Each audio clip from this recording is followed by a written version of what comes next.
तर रयत सारथी न्यूज नेटवर्कमध्ये आपल्या सर्वांचं स्वागत आहे। पाहूया आपल्या भागातल्या आपल्या बातम्या। माजी आमदार कल्लापण्णा मग्गेनवर यांना सहकार रत्न पुरस्कार मिळाल्याबद्दल सत्कार। आदर्श शब्दाचा अर्थ कल्लापण्णा मग्गेनवर यांच्याकडे पाहिल्यानंतर समजतो। मान्यवरांनी व्यक्त केल्या भावना। मांजरी गावचे सुपुत्र आणि आदरणीय माजी आमदार कल्लापण्णा मग्गेनवर यांना मिळालेला सहकार रत्न पुरस्कार हे आपल्या संपूर्ण परिसरासाठी अभिमानाची घटना आहे।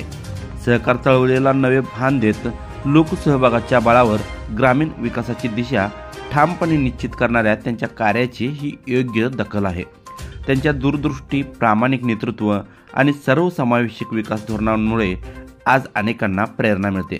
गावापासून विधानसभेपर्यंत त्यांनी दिलेला लोककल्याणाचा वारसा सहकार रत्न या सन्मानामुळे अधिक उजळून निघाला आहे।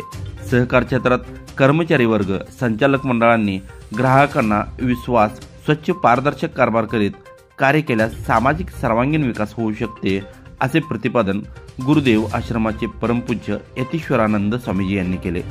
तर आयुष्य कसे जगावे व आदर्श शब्दाचा अर्थ कल्लापण्णा मग्गेनवर यांच्याकडे पाहिल्यानंतर समजते, असे गौरवोद्गार शिरगुप्पी शुगर कागवाडचे उपाध्यक्ष अरुण फरांडे यांनी काढले।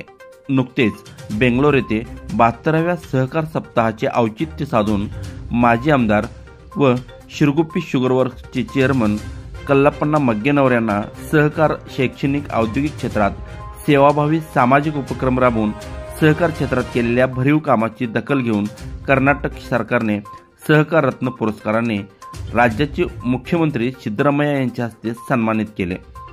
यानिमित्त त्यांचा शिरगुप्पी शुगर वर्क्सच्या अधिकारी, कर्मचारी यांच्या वतीने सत्कार करण्यात आला।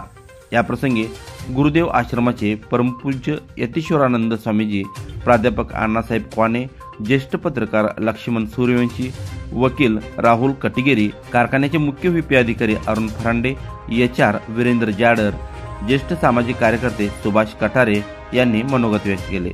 या कार्यक्रमास संचालक महावीर सुगन्नावर, जांभळीचे माजी सरपंच दिलीप पाटील, अजित करव, कौतुक मग्गेनवर, महावीर बिरनाळे, प्रवीण चौगुले यांच्यासह मान्यवर उपस्थित होते।